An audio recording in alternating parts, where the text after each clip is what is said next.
సకల విఘ్నాలకు అధిపతి ఆ గణేశుడు నిత్యం విఘ్నేశ్వరుణ్ణి పూజిస్తే అన్ని సంకటాలు బాధలు తొలగిపోతాయని పండితులు చెబుతున్నారు. అందుకే ప్రతి మాసంలో పౌర్ణమి తర్వాత వచ్చే చతుర్థి నాడు సంకటహర చతుర్థిని జరుపుకుంటారు. దీనిని సంకష్టహర చతుర్థి లేదా సంకష్ట చతుర్థి అని కూడా పిలుస్తారు. ఈ రోజున ఆ స్వామి వారిని నిండు మనసుతో ఆరాధిస్తే అన్ని సంకటాలు తొలగిపోతాయని గణపతి పురాణం చెప్తుంది.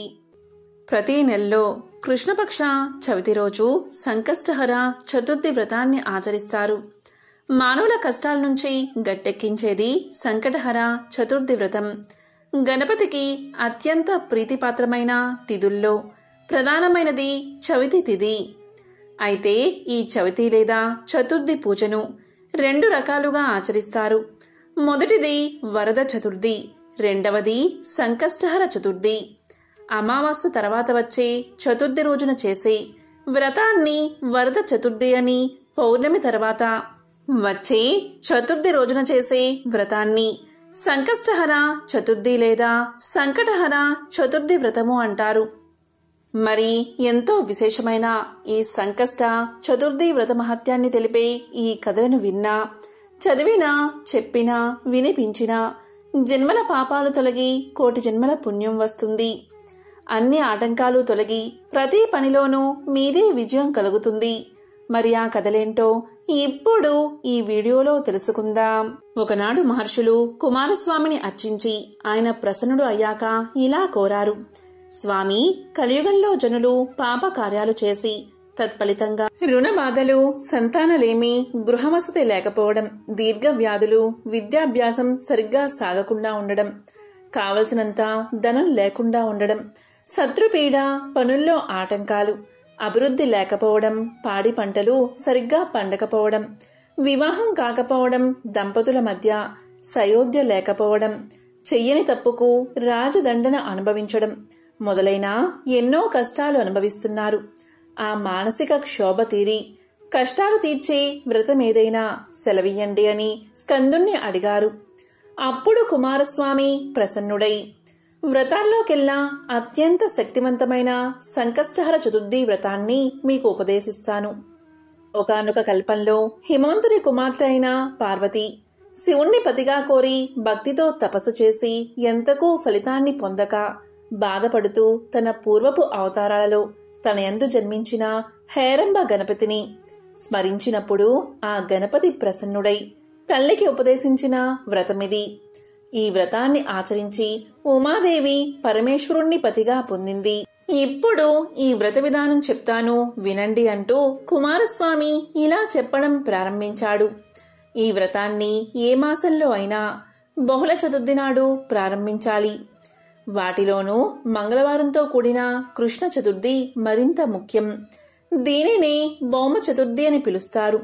చంద్రోదయ వేళకి బహుళ చతుర్థి తిథి ఉన్న రోజు చూసుకుని ఆ రోజు సూర్యోదయానికి ముందే నిద్ర మేల్కుని కాలకృత్యాలు తీర్చుకుని నల్లటి నువ్వులతో కూడిన నీటితో స్నానం చేసి సంధ్యావందనం మొదలైన నిత్య నైమిత్తికాలు ఆచరించి సంకష్టహర చతుర్థి వ్రతం చేస్తానని మొక్కుకుని ఎరుపు రవికెల బట్టలను గణపతి ముందు ఉంచి దానిలో ఒక చిటికెడు పసుపు కుంకుమ వేసి 3 దోసిళ్ల బియ్యాన్ని అందులో పోసి ఎండు ఖర్జూరాలు 2 వక్కలు దక్షిణతో కూడిన తాంబూలం అందులో ఉంచాలి. మనసులో ఉన్న కోరికను స్వామికి తెలిపి ముడుపు మూట కట్టాలి. దాన్ని స్వామి గణపతికి 21 సార్లు ప్రదక్షిణ చెయ్యాలి. ఉదయమంతా ఆహారం తీసుకోకుండా కేవలం పాలు, పళ్ళు మాత్రమే తీసుకోవాలి. ఆ పూటంతా మౌనంగా ఉండాలి. మనసులో గణపతి నామస్మరణ చేస్తూ ఉండాలి. సూర్యుడు అస్తమించాక తలస్నానం చేసి దీపం వెలిగించి శ్రీ సంకష్టహర చతుర్థి వ్రతాన్ని ఆచరించాలి. ముడుపు కట్టిన బియ్యం ఉపయోగిస్తూ తీపి పొంగలి, కుడుములు చేసి స్వామికి నివేదించాలి. వ్రతము అర్ఘ్యాలు అయిన తర్వాత అతిథులని గణేశ స్వరూపంగా భావించి ప్రసాదం కాని భోజనం కాని పెట్టాలి. ఆ ముందు రోజు ఆ రోజు బ్రహ్మచర్యాన్ని పాటించి దైవనామ స్మరణతో లౌకిక విషయాల మీదకి మనస్సు పోకుండా చూసుకోవాలి. ఇలా ఈ వ్రతాన్ని ఆచరిస్తే కోరికలు శీఘ్రంగా నెరవేరతాయి. 12 సార్లు చేస్తే ఈ వ్రతానికి వ్రతసిద్ధి కలుగుతుంది అని కుమారస్వామి తెలియచేశాడు. ఒకానొకనాడు ఇంద్రుడు తన విమానంలో ఇంద్రలోకానికి వెళ్తూ ఉండగా అనేక పాపాలు చేసిన ఒకానొక వ్యక్తి ఆకాశంలో పయనించి ఆ విమానం పైన దృష్టి సారించాడు. అతని దృష్టి సోకగానే ఆ విమానం చటుక్కున భూమిపై అర్ధాంతరంగా ఆగిపోవడం జరిగింది. ఆ ఇంద్ర విమానం యొక్క అద్భుతమైన వెలుగుకి ఆశ్చర్యపోయిన ఆ దేశపు రాజు శూరసేనుడు గబగబా బయటకు వచ్చి ఆ అద్భుతానికి ఆశ్చర్యపోతూ తిలకించసాగాడు. ఇంద్రుని చూసి ఎంతో సంతోషానికి లోనైన మహారాజు ఆనందంతో నమస్కారం చేశాడు. అక్కడ విమానం ఎందుకు ఆపారో కారణం అడిగాడు. అప్పుడు ఇంద్రుడు, ఓ రాజా, మీ రాజ్యంలో పాపాలు అధికంగా చేసిన వ్యక్తి ఎవరిదో దృష్టి సోకి విమానం మార్గమధ్యలో అర్ధాంతరంగా ఆగింది అని చెప్పాడు. అప్పుడు ఆ రాజు, అయ్యా, మరి మళ్లీ ఆగిపోయిన విమానం ఎలా బయలుదేరుతుంది అని అడగ్గా అప్పుడు ఇంద్రుడు ఇలా చెప్పాడు. ఇవాళ పంచమి, నిన్న చతుర్థి. నిన్నటి రోజున సాయంత్రం వరకు ఎవరైతే ఉపవాసం చేసి సంకష్టహర గణేశ వ్రతాన్ని చేస్తారో వారి పుణ్యఫలాన్ని నాకిస్తే నా విమానం తిరిగి బయలుదేరుతుంది అని చెప్పాడు. అదేవిధంగా సంకష్టహర చతుర్థి వ్రతం యొక్క మహత్యాన్ని తెలిపే కథలను ఇలా చెప్పడం ప్రారంభించాడు ఇంద్రుడు. పూర్వకాలంలో కృతవీర్యుడు అనే మహారాజు ఉండేవాడు. ఆ మహారాజు తన తండ్రి బ్రహ్మ ద్వారా తెలుసుకున్న సంకష్ట చతుర్థి వ్రతాన్ని తనకు కల్లో ఉపదేశించాక ఎంతో శ్రద్ధగా ఆ వ్రతాన్ని ఆచరించడమే కాకుండా ఏకాక్షర మంత్రాన్ని కూడా శ్రద్ధగా ఉపాసించాడు. కృతవీర్యుడి భక్తి ప్రపత్తులకు మెచ్చిన గజాననుడు ప్రత్యక్షమై అతనికి సంతాన భాగ్యాన్ని ప్రసాదించాడు. ఒక శుభముహూర్తంలో కృతవీర్యుడి భార్య గర్భాన్ని ధరించింది. 9 మాసాలు నిండాక ఒక పుత్రుణ్ణి ప్రసవించింది. అయితే ప్రారబ్ధవశాత్తు ఆ పిల్లవాడు 2 అందమైన తలలతో, చేతులు కాళ్ళు సరిగ్గా లేని వికృతమైన శరీరంతో జన్మించాడు. అలాంటి శిశువును చూసి మహారాణి ఎంతో కుమిలిపోయింది. అయ్యో, ఏ జన్మలో ఏ పాపం చేశానో కదా ఈనాడు నాకు ఇలాంటి వికారమైన పుత్రుడు జన్మించాడు. ఆ గజాననుడి వ్రతం చేసినా ఆయనకి మా మీద జాలి కలగలేదా? ఇలాంటి వాణ్ణి కనడం కన్నా గొడ్రాలిగా ఉండడమే మంచిది కదా. విప్రుల ఆశీర్వచనాలన్నీ అసత్యాలేనా? ఇక నేనేం చెయ్యాలి? ఈ పిల్లవాణ్ణి ఎలా పెంచాలి అని దీనంగా దుఃఖించసాగింది. రాణి ఏడుపు విని మందిరంలోకి వచ్చాడు కృతవీర్యుడు. అక్కడ రాణి పొత్తిళ్లలో వికారంగా జన్మించిన పుత్రుణ్ణి చూశాడు. ఆయన హృదయం కూడా ఎంతో చలించిపోయింది. 2 చేతులు పైకెత్తి, ఓ గణనాథ, ఇదేనా నీ భక్తుడికి నీవిచ్చే వరం? నిన్ను ఒక్కసారి స్మరిస్తేనే సకల పాపాలు తొలగిపోతాయి అంటారే. మరి నేను ఎంతో శ్రద్ధాభక్తులతో నిన్ను ఆరాధించాను కదా. నేనేం పాపం చేశాను స్వామి? ఇన్నాళ్ళు సంతానం కోసం ఎదురు చూసినందుకు ఇదా ఫలితం అని విలిపించాడు. అప్పుడు మంత్రులు, పురోహితులు అక్కడికొచ్చి కృతవీర్యుణ్ణి అతడి భార్యని ఓదారుస్తూ ఇలా పలికారు. మహారాజా, కర్మగతిని ఎవరూ తప్పించలేరు. లోకంలో శ్రీరాముడు, ధర్మరాజు లాంటి వాళ్లే ఎన్నో కష్టాలు పడ్డారు. ఇక మానవులమైన మనమెంత? మీరిలా ఎంత బాధపడ్డా మీ కుమారుడికి పూర్తి అవయవాలు వస్తాయా? ఏదైనా కాలానుగుణంగా ప్రాప్తించాల్సినవే అని హితబోధ చేశారు వారు. వారి మాటలతో కృతవీర్యుడు కొంత శాంతించాడు. నెమ్మదిగా తాను ధైర్యాన్ని తెచ్చుకుని భార్యను కూడా ధైర్యం తెచ్చుకోమని చెప్పాడు. క్రమంగా ఆ దంపతులు పిల్లవాడి భారాన్ని గజాననుడికే వదిలేసి ఆ బాలుడికి యథోచిత సంస్కారాలు చేశారు. ఎంతోమంది విప్రులకి, పండితులకి, బీద సాధలకి అన్న వస్త్రదానాలు చేశారు. ఇలా 11 రోజులు గడిచాక తమ కుమారుడికి కార్తవీర్యుడు అనే పేరు పెట్టారు. నగరమంతా ఉత్సవాలు జరిపించారు. అందరికీ దాన ధర్మాలు చేశారు. ఎంతో ప్రేమగా పిల్లాన్ని పెంచసాగారు. ఆ విధంగా 12 సంవత్సరాలు గడిచాయి. ఒకనాడు దత్తాత్రేయుల వారు కృతవీర్యుడి ఆస్థానానికి వచ్చారు. దీంతో మహారాజు ఆయన్ని ఘనంగా స్వాగతించి అతిథి మర్యాదలు చేసి గౌరవించాడు. దత్తాత్రేయుల వారు సుఖంగా కూర్చున్నాక ఆయన పాదాల మీద పడి, మహాత్మా, మీ రాకతో మా రాజ్యమెంతో పవిత్రమైనది, మా జీవితాలు ధన్యమయ్యాయి. మీలాంటి పుణ్యాత్ముల దర్శనం దుర్లభం. ఎంతో పుణ్యం చేసుకుంటే గాని మీ దర్శనం లభించదు. స్వామి, నన్ను, నా కుటుంబాన్ని, నా రాజ్యాన్ని ఆశీర్వదించండి అని కోరాడు.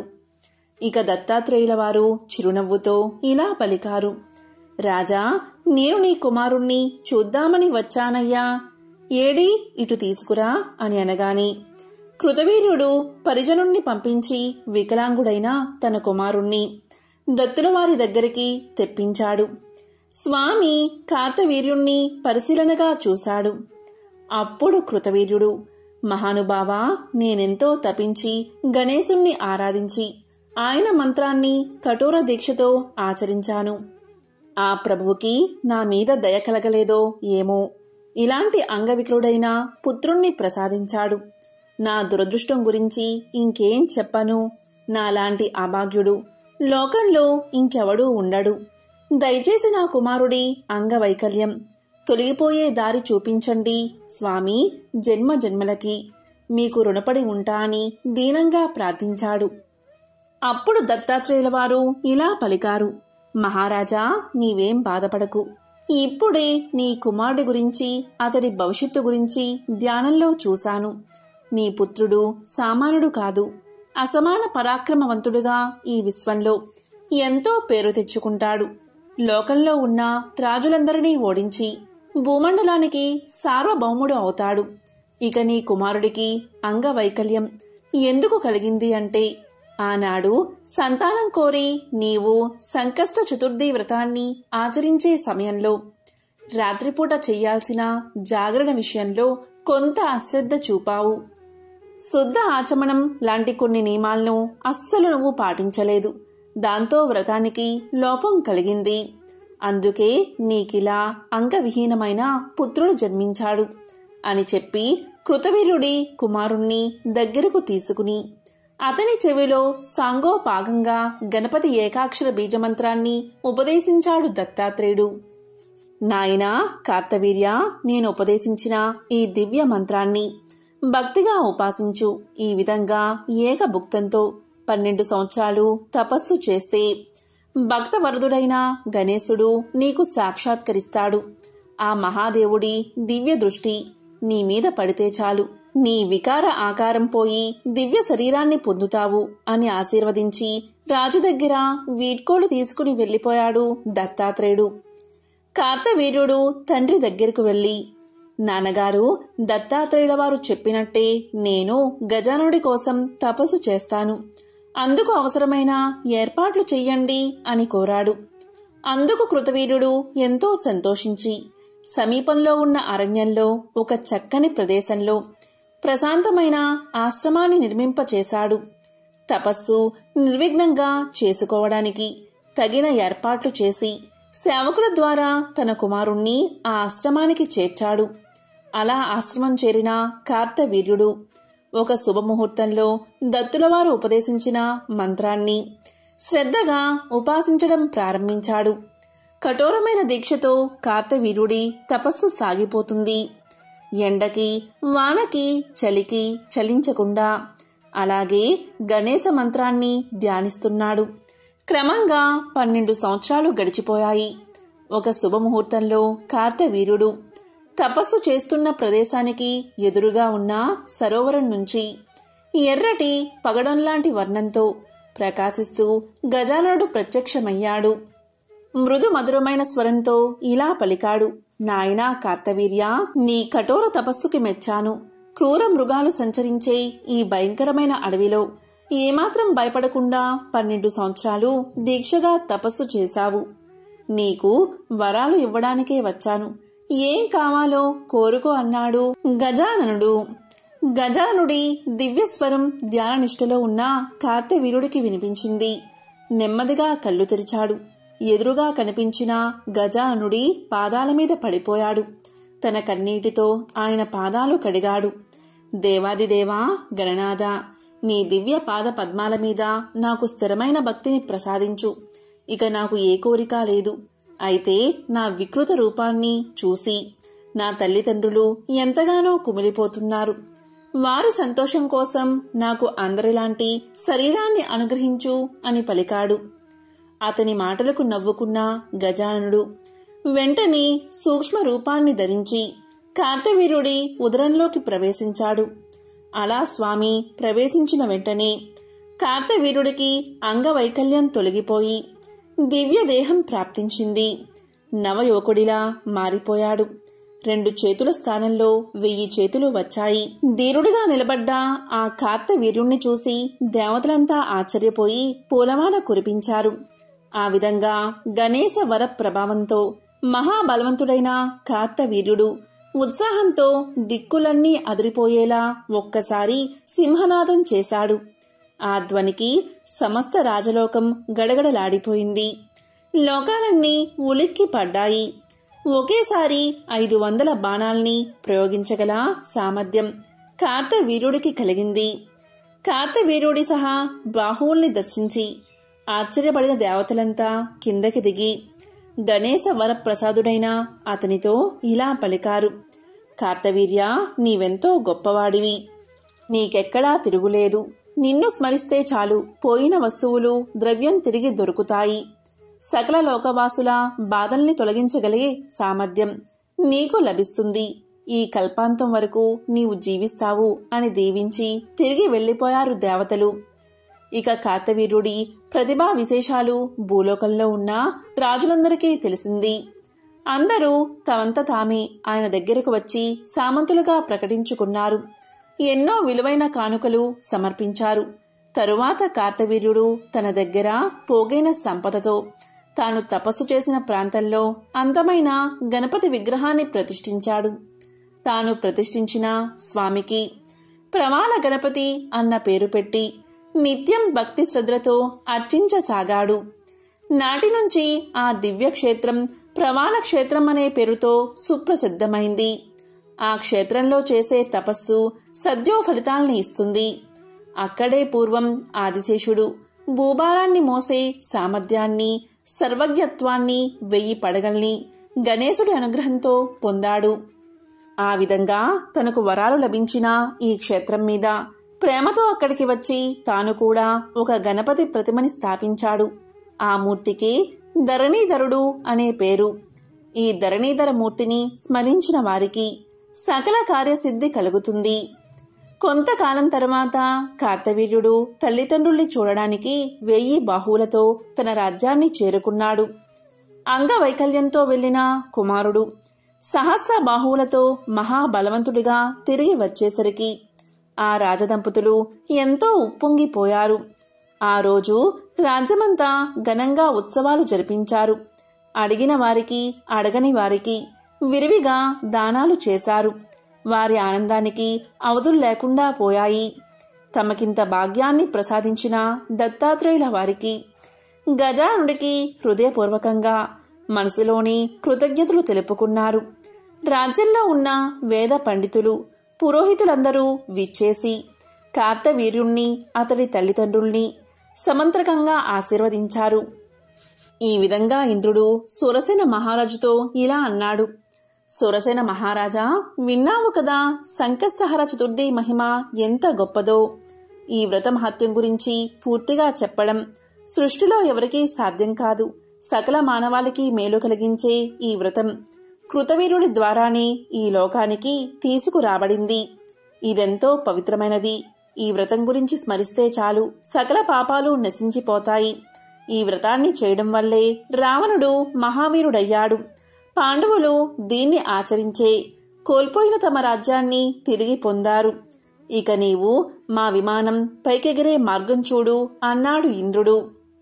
ఇంద్రుడి ద్వారా గణేశ చతుర్థి వ్రతమహత్యాన్ని విన్న సురసేన మహారాజు ఎంతో సంతోషించాడు. తన భటుల్ని పిలిచి, మీరంతా మన రాజ్యంలో నలుమూలలకి వెళ్ళండి. ఇంటింటికి వెళ్లి సంకష్ట చతుర్థి వ్రతాన్ని ఆచరించిన వాళ్ళెవరైనా ఉంటే తక్షణమే ఇక్కడికి తీసుకురండి అని ఆదేశించాడు.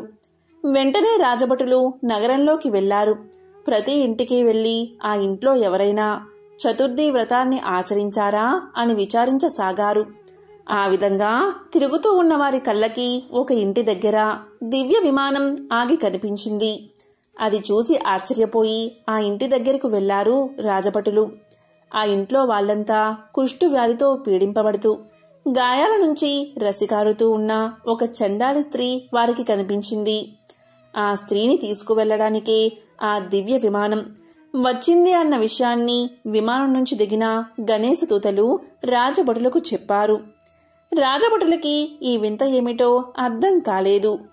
వారు ఇలా పలికారు, ఓ గణపతి దూతలారా, ఈ స్త్రీని చూస్తేనే చాలా వికృతంగా జగుప్సాకరంగా ఉంది. పైగా చండాలి కూడా కదా. మరిలాంటి పాపిని తీసుకువెళ్లడానికి మీరొచ్చారేమిటి? అసలు ఈ దుస్థితి ఆమెకెలా కలిగింది? దయచేసి చెప్పండి అని ప్రార్థించారు రాజభటులు. అప్పుడు గణపతి దూతలు వారితో ఇలా పలికారు, ఓ రాజభటులారా, పూర్వం బంగాళమనే దేశంలో సారంగధరుడు అనే క్షత్రియుడు ఉండేవాడు. అతనికి ఒక కుమార్తె ఉంది. ఆమె పేరు సుందరి. ఎంతో సౌందర్యవతి. మునుల మనసుల్ని కూడా మోహింపచేసేంత అందమైనది ఆమె. అయితే ఆమె ప్రారబ్ధవశాన పెద్ద జానగా మారింది. జారత్వంతో యువకుల్ని పతితుల్ని చేస్తూ స్వేచ్ఛగా సంచరిస్తూ ఉండేది. ఇంటిని వదిలేసి ఒక వేశ్యలా నగరమంతా తిరుగుతూ కోరిన వాడితో రమిస్తూ కాలాన్ని గడిపేది. అలా విశృంఖలంగా తిరుగుతున్న సుందరి ఒకనాడు చిత్రుడు అనే యువకుణ్ణి వివాహం చేసుకుంది. వివాహమైనప్పటికీ ఆమె ప్రవర్తనలో ఏ మార్పు రాలేదు. అతన్ని కూడా మోసం చేసి అతడి ఆస్తినంతా తన విలాసాలకి ఖర్చు చేసేసింది. ఒకనాటి రాత్రి భర్త నిద్రపోతున్న సమయంలో సుందరి చక్కగా అలంకరించుకుని నెమ్మదిగా తన విటుడి దగ్గరకు బయలుదేరింది. అంతలో మెలకువ వచ్చిన చిత్రుడు తన భార్య బయటికి వెళ్తూ ఉండడం గమనించి ఆమె చెయ్యి పట్టుకుని ఆపాడు. ఓసి నీచురాలా, భర్తను నేనుండగా విటుడి కోసం వెళ్లి జారత్వం ప్రదర్శిస్తావా? నీకేమైనా బుద్ధుందా? నీవసలు సరైన ఆడదానివేనా అని తీవ్రంగా మందలించాడు. దీంతో భర్త మాటలు సుందరిలో ఉన్న ఆగ్రహాన్ని తట్టిలేపాయి. అప్పటికి తన ఆవేశాన్ని ఎలాగో ఆపుకుంది. కొద్ది రోజులు అయిన తర్వాత ఒకనాటి అర్ధరాత్రి చిత్రుడు నిద్రపోతున్న సమయంలో ఒక పెద్ద కత్తితో అతన్ని పొడిచి తన విటుడితో పారిపోయింది.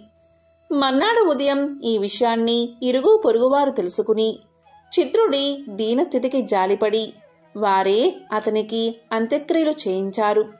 దీనంతటికీ కారకురాలైన సుందరి గురించి రాజుగారికి ఫిర్యాదు చేశారు.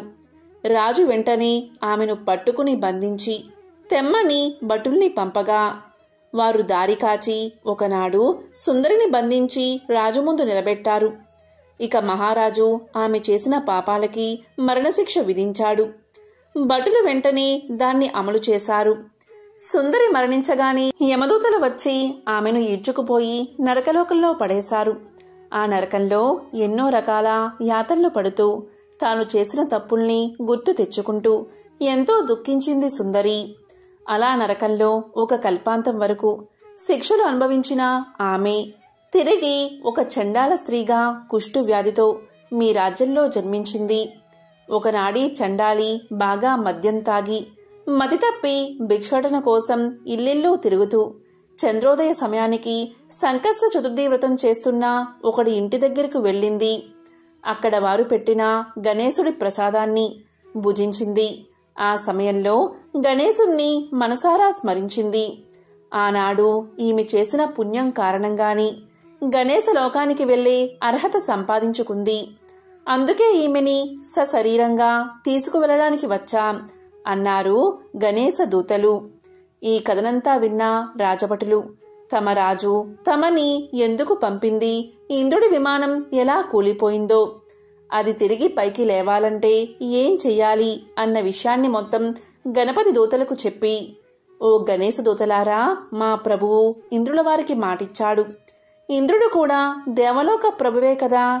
మీరు దయతలచి ఈ చండాల్ని మాతో పంపిస్తే ఈమె చేత చతుర్థి వ్రత దర్శనం ద్వారా ఆమెకు లభించిన పుణ్యాన్ని దారపోయించి ఇంద్రుడి విమానాన్ని తిరిగి వెళ్లిపోయేలా చేస్తాం.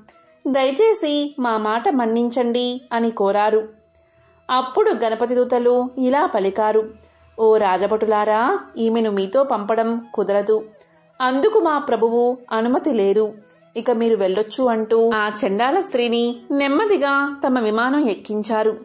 విమానం ఎక్కడంతోటి ఆమెకి దివ్య శరీరం ప్రాప్తించింది. మంగళనాదాలు వినిపిస్తూ ఉండగా గణేశ దూతలు ఆమెతో సహా గణపతి లోకానికి బయలుదేరారు. ఈ విషయాన్ని పరుగున వెళ్లి సూరసేనుడికి చెప్పారు భటులు. అంతలో గణపతి లోకానికి వెళ్తున్న విమానం నలువైపులా దివ్య కాంతుల్ని వెదజల్లుతూ నింగిలోకి ప్రయాణిస్తూ వారికి కనిపించింది. ఆ విమానంలోంచి దివ్య రూపాన్ని ధరించిన చండాలి ఒక్కసారి కిందకి చూసింది. ఆమె దివ్య దృష్టి ఇంద్రుడి విమానం మీద పడింది. అంతే, ఆమె పుణ్య ప్రభావంతో ఇంద్రుడి విమానం పైకి లేచింది. ఈ దృశ్యాన్ని చూసి అందరూ ఆశ్చర్యపోయారు. ఇక సూరసేనుడు ఇంద్రుడికి వీడ్కోలు చెప్పి ఈ వింతను తలుచుకుంటూ అంతఃపురానికి వెళ్ళిపోగా దివ్య శరీరాన్ని ధరించిన చండాలి గణపతి లోకాన్ని చేరుకుంది. ఇంద్రుడి ద్వారా సంకష్ట చతుర్థి గొప్పతనాన్ని విన్న సూరసేనుడికి తాను కూడా ఆ దివ్య వ్రతాన్ని చేసి గణేశుడి అనుగ్రహం పొందాలి అన్న సంకల్పం కలిగింది. తన మందిరానికి చేరుకుని వెంటనే కులగురువైన వశిష్ఠుల వారికి కబురు పెట్టాడు సూరసేనుడు. ఆయన రాగానే అర్ఘ్యపాద్యాలతో సత్కరించి, మహానుభావా, గురుదేవా, నేనిటీవలే ఇంద్రుడి ద్వారా సంకష్ట చతుర్థి వ్రతం గొప్పతనం తెలుసుకున్నాను.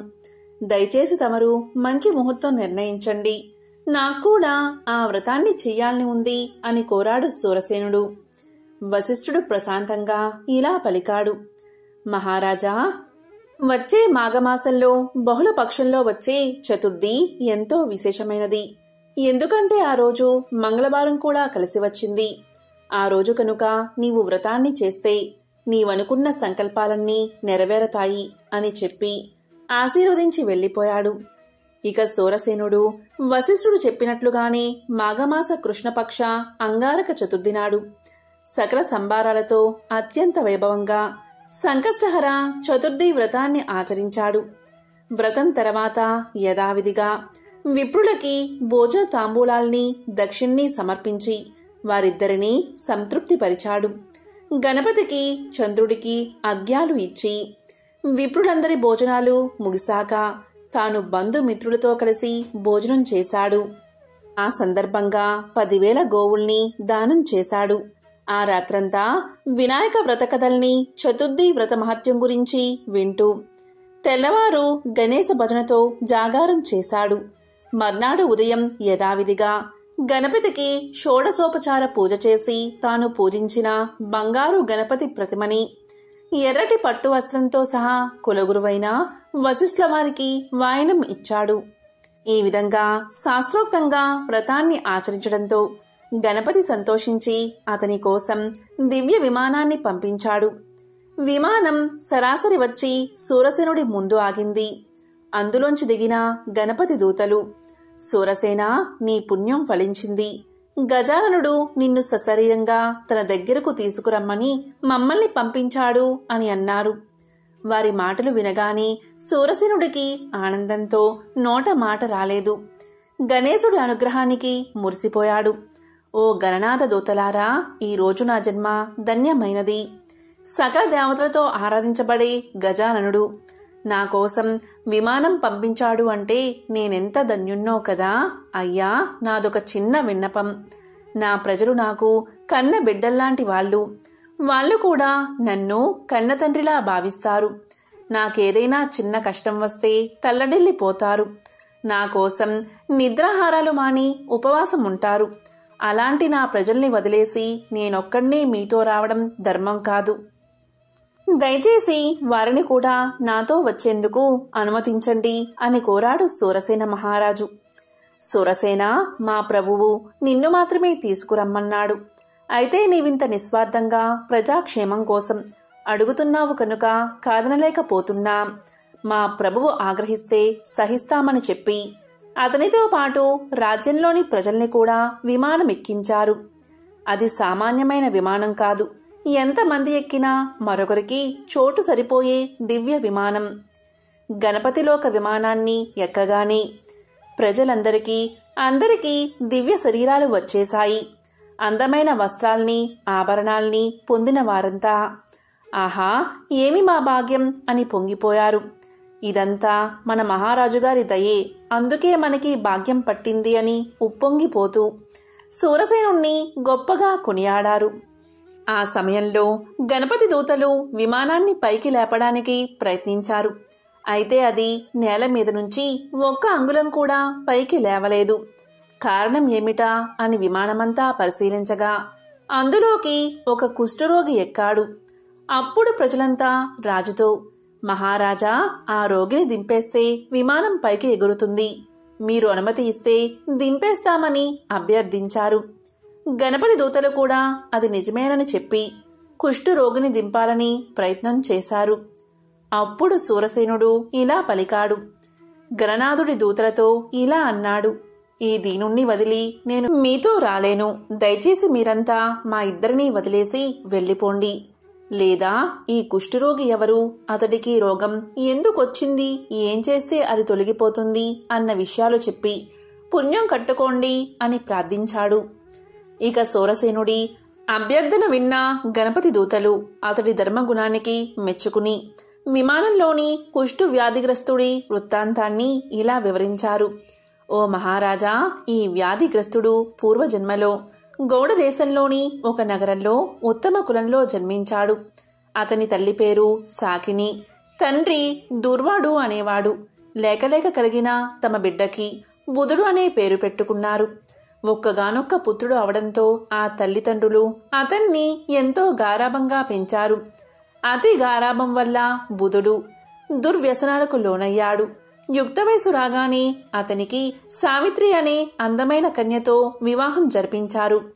వివాహం జరిగినప్పటికీ బుధుడి ప్రవర్తనలో మార్పు రాలేదు. వేశ్యాలోలుడై భార్యని వదిలేసి ఆమెతోనే కాలం గడుపుతున్నాడు. ఒకనాడు ఇంట్లో ఉన్న ఆభరణాలన్నీ తీసుకుపోయి వేసతో సహా ఎటో వెళ్లిపోయాడు.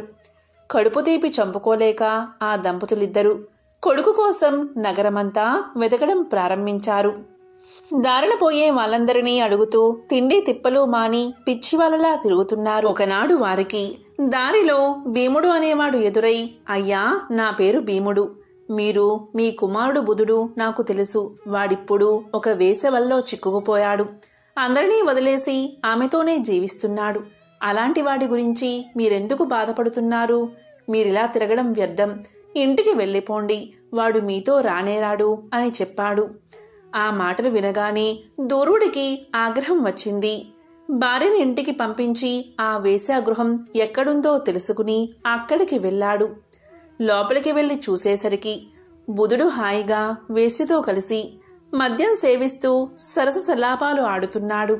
ఇక ఆవేశం ఆపుకోలేని దూర్వుడు, ఓరి దుష్టుడా, ఎంతో అల్లారుముద్దుగా పెంచామే, మంచి పిల్లతో నీకు వివాహం కూడా చేశామే, నీకిదేం పాడుబుద్ధిరా, ఎందుకురా మమ్మల్నిలా క్షోభ పెడతావు, నీ పాపానికి ప్రాయచిత్తమే లేదు అంటూ శాపనార్థాలు పెట్టాడు. తండ్రి శాపనార్థాలు విన్నా బుధుడికి చిర్రెత్తుకొచ్చింది. తాగిన మైకల్లో వెనుక ముందు చూడకుండా అక్కడున్న దుడ్డు కర్రను తీసి తండ్రి తలమీద గట్టిగా బాదాడు. ఆ దెబ్బకి దూర్వుడు రక్తం కక్కుకుని అక్కడికక్కడే ప్రాణాలు వదిలాడు. చచ్చిన తండ్రి శవాన్ని తీసుకువెళ్లి పక్కన ఉన్న కాలువలో పడేసి తిరిగి యథాప్రకారం వేసతో రమించాడు. మర్నాడు ఉదయం కూడా బాగా తాగి అదే మత్తులో తన ఇంటికి వెళ్ళాడు. అక్కడ తల్లి నిద్రపోతూ కనిపించింది. పశువులా మారిన బుధుడు కన్న తల్లిని కూడా చూడకుండా ఆమె నోట్లో గుడ్డలు కుక్కి కర్రతో కుట్టి చంపేశాడు. ఆమె శవాన్ని ఇంటి వెనుకన ఉన్న పొదలో పడేసి ఏమీ తెలియనట్లు వెళ్లిపోయాడు. ఆ మర్నాడు విషయం తెలుసుకున్న ఇరుగు పొరుగు వాళ్ళు వాళ్ళిద్దరి శవాలకి తామే దగ్గరుండి అంత్యక్రియలు నిర్వహించారు. ఇంత దుర్మార్గానికి ముడిగట్టిన బుధుడు ఏమీ తెలియని వాడిలా పక్క గ్రామంలో పుట్టింట్లో ఉన్న భార్య దగ్గరకు వెళ్లాడు. రాకరాక వచ్చిన భర్తను చూసి మురిసిపోయిన ఆ ఇల్లాలు అతన్ని చాలా గౌరవించింది. అతడు స్నానం చేసి వచ్చాక చక్కగా అన్నం వండి పెట్టింది. పాపాత్ముడైన బుధుడు ఎలాంటి చింత లేకుండా హాయిగా తిన్నాడు. ఆ రోజు రాత్రి బుధుడు ప్రశాంతంగా కూర్చున్నప్పుడు దగ్గరకు చేరి సపర్యలు చేస్తూ, నాదా, ఇకనైనా మీరు మంచి మార్గాన్ని అనుసరించండి. మీరిలా ఇల్లొదిలి వేశ్యా వాటికలకి వెళ్తే వాళ్ళెంత బాధపడుతున్నారో తెలుసా? ఇరుగు పొరుగు వాళ్ళు నన్ను సూటిపోటి మాటలంటుంటే నేను తట్టుకోలేక ఇలా నా పుట్టింటికి వచ్చేసా. ఏదైనా కష్టపడి సంపాదించుకుంటే వచ్చే గౌరవం ఇలా మద్యానికి బానిసై తిరిగితే రాదు. దయచేసి నా మాట వినండి. ఇంటి పట్టునే ఉండండి. మా తల్లిదండ్రులు తీర్థయాత్రలకు వెళ్లారు. ఇక్కడ నేనొక్కదాన్నే ఉన్నాను. మీరు కూడా నాకు తోడుగా ఉండిపోండి. వారు తిరిగి వచ్చాక ఇద్దరం మీ ఇంటికి వెళ్దాం అని హితబోధ చేసింది. బుధుడికి భార్య మాట వినేసరికి చిర్రెత్తుకొచ్చింది. ఒసే, ఎంత ధైర్యమే నీవు! ఏదో భార్యవు కదా, చూసి పోదామని వస్తే నాకే నీతులు బోధిస్తావా? నా ఇష్టం, నేనెవరితో అయినా తిరుగుతాను, ఏదైనా చేస్తాను. చెప్పడానికి నువ్వెవరు? నా దారికి అడ్డొస్తే నీ ప్రాణాలు తీస్తా అన్నాడు. భర్త మాటలు విని సహనం చచ్చిన సుందరి తిరిగి ఆవేశంగా, మీరింతే, ఎంత చెప్పినా మారరు. కన్న తల్లిదండ్రులంటేనే మీకు లెక్కలేదు. ఇక నా మాటేం వింటారు అని పలికింది. ఇలా తనని ఎదిరించేసరికి బుధుడికి ఆగ్రహం వచ్చింది. వెంటనే ఆమెని పీక పిసికి చంపేశాడు. శవాన్ని యథాప్రకారం ఇంటి పక్కన ఉన్న పొదల్లో పారేసి వెళ్లి తిరిగి వేసి ఇంటికి వెళ్లిపోయాడు. ఇలా పరమ దుర్మార్గుడైన బుధుడు వేసతో కలిసి ఎలాంటి పాపభీతి లేకుండా కాలం గడుపుతున్నాడు. కర్మకాలివాడు ఒకరోజు సమీపంలోని అడవికి వెళ్లాడు. అక్కడ కాలనాభుడు అనే మహర్షి ఆశ్రమం కనిపించింది. లోపలికి వెళ్లిన బుధుడికి అక్కడ పూలు కోసుకుంటున్న ఋషిపత్ని కనిపించింది. ఆ సమయంలో అనుష్ఠానం కోసం కాలనాభుడు పక్కనే ఉన్న నదీ తీరానికి వెళ్లాడు. బుధుడు చుట్టూ చూశాడు. ఎవరూ లేరు. అదే సమయమని గ్రహించి ఋషిపత్నిని బలాత్కారం చేశాడు. బుధుడి చేతిలో మానం కోల్పోయిన ఋషిపత్ని శారీరకంగా వాణ్ణి ఏమీ చెయ్యలేక ఎంతో కోపంతో, ఓరీ త్రాష్టుడా, కామంతో కళ్ళు మూసుకుపోయి నా జీవితాన్ని నాశనం చేశావు. ఈ పాప ఫలితంగా వచ్చే జన్మలో నువ్వు కుష్ఠిరోగిగా జన్మించుగాక అని శపించింది. దాంతో భయపడిపోయిన బుధుడు తిరిగి వేసే ఇంటికే వచ్చేశాడు. ఆనాటి నుంచి అతని చెవుల్లో ఋషిపత్ని అన్న మాటలే వినిపించసాగాయి. వచ్చే జన్మలో కుష్టి వ్యాధిగ్రస్తుడిగా పుడతాను అన్న దిగులతో మంచం పట్టి కొన్నాళ్లకు చనిపోయాడు. ఇక యమదూతలు వచ్చి అతన్ని నరకానికి తీసుకుపోయి అత్యంత భయంకరమైన శిక్షల్ని అనుభవించేలా చేశారు. అక్కడొక కల్పం పాటు నానాయాతలు అనుభవించి ఈ జన్మలో ఇదిగో ఇలా కుష్ఠవ్యాధిగ్రస్తుడిగా జన్మించాడు అని పలికారు గణేశ దూతలు. ఇదంతా విన్నా సూరసేనుడికి ఎంతో ఆశ్చర్యం కలిగింది. దూతలారా, దయచేసి నా మాట మన్నించండి. ఈ దౌర్భాగ్యుడి పాపానికి తగిన పరిహారాన్ని చెప్పండి. ఎందుకంటే మనం ఇతల్ని వదిలేసి వెళితే ఒక్కడైపోతాడు అని ప్రాధేయపడ్డాడు. ఇతరుల్ని కూడా తరింప చెయ్యాలి అనే త్యాగబుద్ధి కలిగిన రాజు మాటలకి కరిగిపోయిన గణేశ దూతలు, రాజా, నీ మాట కాదనలేక పోతున్నా.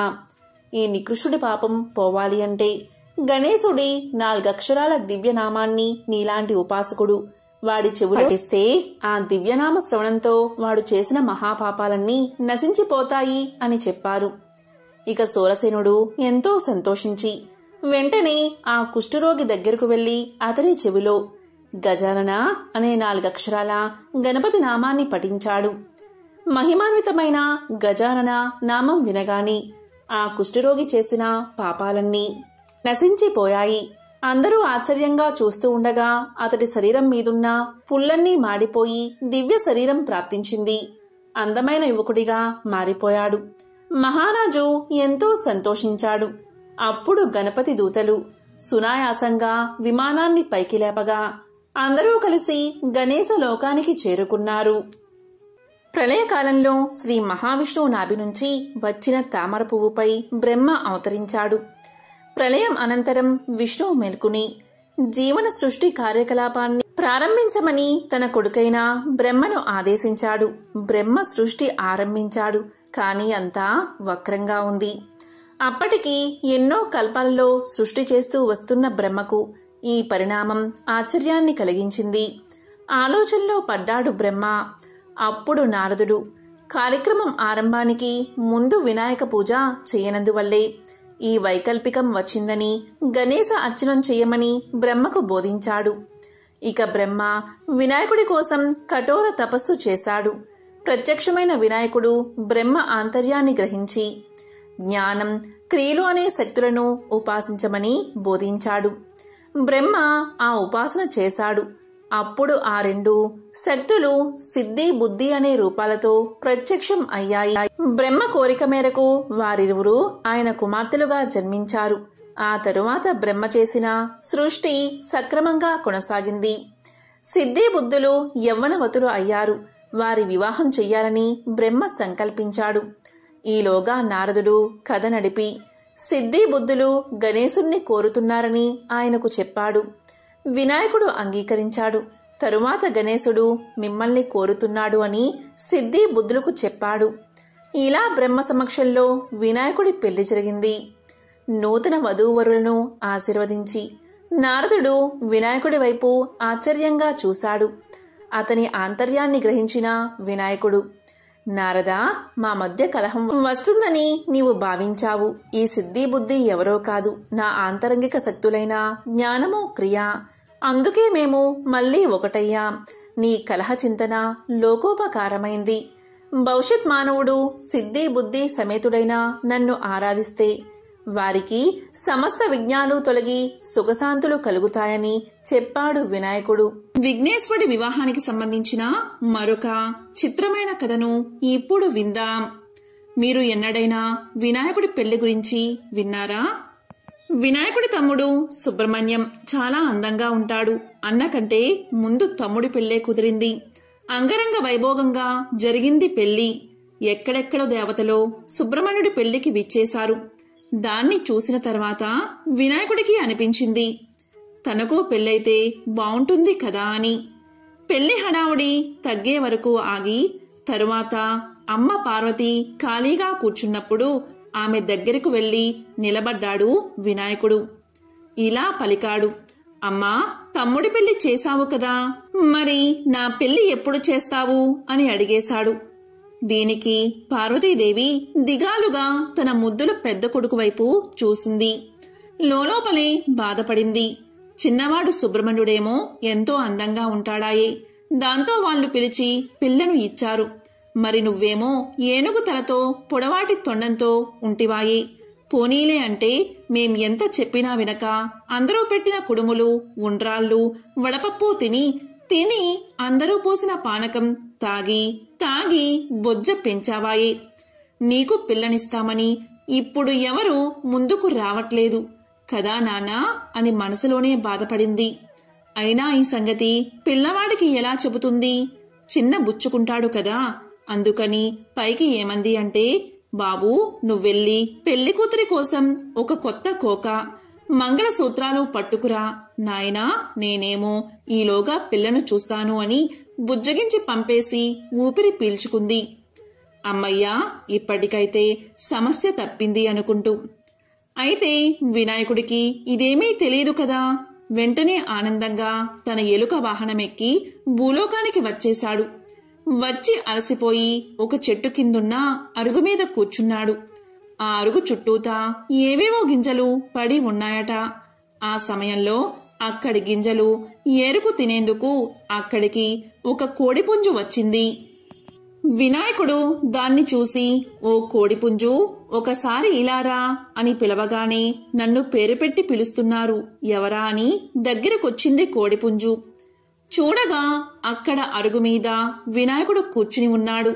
దాంతో కోడిపుంజు సంతోషంతో ఉబ్బి తబ్బిబ్బైపోతూ గబాల దగ్గరకు వచ్చి రెక్కలు మడిచి నమస్కరిస్తూ, చెప్పండి స్వామి, కులాసానా, నన్ను పిలిచారెందుకు అని అడిగింది. అప్పుడు వినాయకుడు ఇలా అన్నాడు, ఓహో కోడిపుంజు, నీ రెక్కలు ఎంత అందంగా ఉన్నాయి, నీ జుట్టు కిరీటంలాగా ఎంత బావుంది, నువ్వు చెప్పిన పనల్లా చాలా చక్కగా చేస్తావని, సమయపాలన అంటే ఏమిటో నీ నుండే నేర్చుకోవాలని అందరూ చెబుతుంటారు. మరి నువ్వు నాకు ఒక పని చేసి పెడతావా?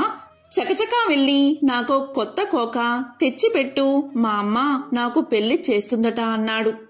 దానికి కోడిపుంజు, అంత పెద్ద స్వామి తన్ను పొగిడాడే అని సంతోషించింది. దానిది ఏముంది స్వామి, ఒక్క నిమిషంలో పెద్ద బజారుకెళ్ళి వినాయకుడి పెళ్లికి కొత్త కోక కావాలి అని అడిగి తెచ్చేస్తా స్వామి, ఇక్కడున్నట్లే వచ్చేస్తాను అని వేగంగా వెళ్ళిపోయింది కోడి. అంతలో అక్కడ మొలిచి ఉన్న పచ్చగడ్డిని తినేందుకు గొర్రెపోతు ఒకటి అటుగా వచ్చింది. దాన్ని చూసి వినాయకుడు భలే మురిసిపోయాడు. ఈరోజు అన్నీ మంచి శకునాలే, నేను తిరగకుండానే అన్ని పనులు ఎలా అయిపోతున్నాయో చూడు అని సంతోషపడ్డాడు. ఓ గొర్రెపోతూ, నాకో పనిచేసి పెట్టరాదు, త్వరలో నా పెళ్లి జరగనున్నది, దానికోసం నువ్వు కంసాలి దగ్గరికెళ్ళి మంగళసూత్రాలు చేయించుకురా, వెంటనే వెళ్ళు అని చెప్పాడు. దానికి గొర్రెపోతూ, ఓహో అలానా స్వామి, అయితే మాకు పప్పన్నం దొరుకుతుందన్నమాట, ఇదిగో ఇప్పుడే వెళ్ళి తెస్తాను, అందెంతలోకి మీరడిగారని చెప్పి ఇప్పుడే కంసాలి దగ్గరికి వెళ్ళి పట్టుకు వచ్చేస్తాను చూడండి అంటూ వెళ్ళింది. వినాయకుడు అక్కడే ఓ కునుకు తీశాడు. ఆయన లేచి చూసేసరికి సాయంకాలమైంది. పోయిన వాళ్ళు ఇద్దరూ ఇంకా తిరిగి రాలేదు. ఇక దాంతో వినాయకుడే మెల్లిగా ఎలుక వాహనం ఎక్కి బయలుదేరాడు. ఇద్దర్నీ వెతుక్కుంటూ కొంత దూరం వెళ్లేసరికి కోడిపుంజు కనిపించింది. ఏమే కోడిపుంజు, నా కొత్త కోక ఎక్కడా అని అడిగాడు దాన్ని. అప్పుడు కోడిపుంజు ఇలా పలికింది, స్వామి మీకోసం కొత్త కోక తీసుకువస్తున్నానా, అంతలో అక్కడ నాకు ఒక జొన్నకంకి కనిపించింది. దాన్ని చూడగానే విపరీతంగా ఆకలి వేసింది. ఒక్క కంకి తినేసి వద్దామని మీ కొత్త కోకను పక్కన పెట్టి కంకి తినేసి వచ్చాను. అలా చేసేసరికి అక్కడ కోక లేదు. దాంతో ఇక మధ్యాహ్నం నుంచి దాన్నే వెతుకుతూ తిరుగుతూ ఉన్నానయ్యా అని చెప్పింది. దాంతో వినాయకుడు ఇలా అన్నాడు, చూడు కోడిపుంజు, నువ్వు కొత్త కోక తీసుకువస్తేనే నా పెళ్లి, అందుకని త్వరగా వెళ్లి వెతుక్కురా, లేకపోతే ఎలుక చేత నిన్ను కొరికించేస్తా, జాగ్రత్త అని బెదిరించాడు. దాంతో కోడిపుంజు కొత్త కోకో అని అరుచుకుంటూ ఆ కొత్త కోక కోసం ఈనాటికి వెతుకుతూనే ఉంది. పాపం ఆ అరుపేనట మనకు కొక్కురొక్కో అని వినబడేది. కోడిపుంజు కోక తేకపోయేసరికి ఇక సరేలే అని వినాయకుడు గొర్రెను వెతుకుతూ ఆ బజారు ఈ బజారు తిరిగాడట. అనుకున్నట్లుగానే గొర్రెపోతు ఎదురయ్యింది. స్వామి కోపంగా, ఏ గొర్రెపోతూ, నా తాలిబొట్టెక్కడా అనగానే అది వణికిపోతూ, స్వామి తమరు అడిగారని చెప్పగానే కంసాలి కనకయ్య తాలిబొట్టు చేసి ఇచ్చేశాడు. ఆ తర్వాత వస్తూ ఉంటే నాకు ఆకలి వేసింది. ఆ సజ్జ చేలో గడ్డి తింటూ ఒక్క క్షణం ఏమారాను. అంతలోనా ఎవరో ఆ తాలిబొట్టు కాజేశారయ్యా అని భయపడుతూ చెప్పింది గొర్రెపోతు. వినాయకుడికి మహా కోపం వచ్చేసింది. నువ్వు త్వరగా వెతికి తెచ్చివు, నా పెళ్లి జరగాలి అంటే ఆ తాలి కావాల్సిందే అనేశాడు కోపంగా. అలాగే స్వామి అని గొర్రెపోతూ పాపం ఆనాటి నుండి ఈనాటి వరకు వంచిన తల ఎత్తకుండా ఆ తాలిబొట్టు కోసం వెతుకుతూనే ఉంది. అయినా ఏం చేస్తాం, ఈ రోజు వరకు కూడా అటు తాలిబొట్టు కాని ఇటు కొత్త కోక గాని రానేలేదు. దాంతో మరి వినాయకుడి పెళ్లి జరగనేలేదు. పైపెచ్చు వినాయకుడి పెళ్లికి 1000 విఘ్నాలు అన్న సామెత కూడా పుట్టింది. ఎంతో పవిత్రమైన విశేషమైన సంకష్టహర చతుర్థి వ్రత మహత్యాన్ని తెలిపే ఈ కథలను విన్నా, చదివినా, చెప్పినా, వినిపించినా జన్మల పాపాలు తొలగి కోటి జన్మల పుణ్యం వస్తుంది, సకల శుభాలు కలుగుతాయి. ఓం గజాననాయ నమః, ఓం లంబోదరాయ నమః, ఓం గం గణపతియే నమః.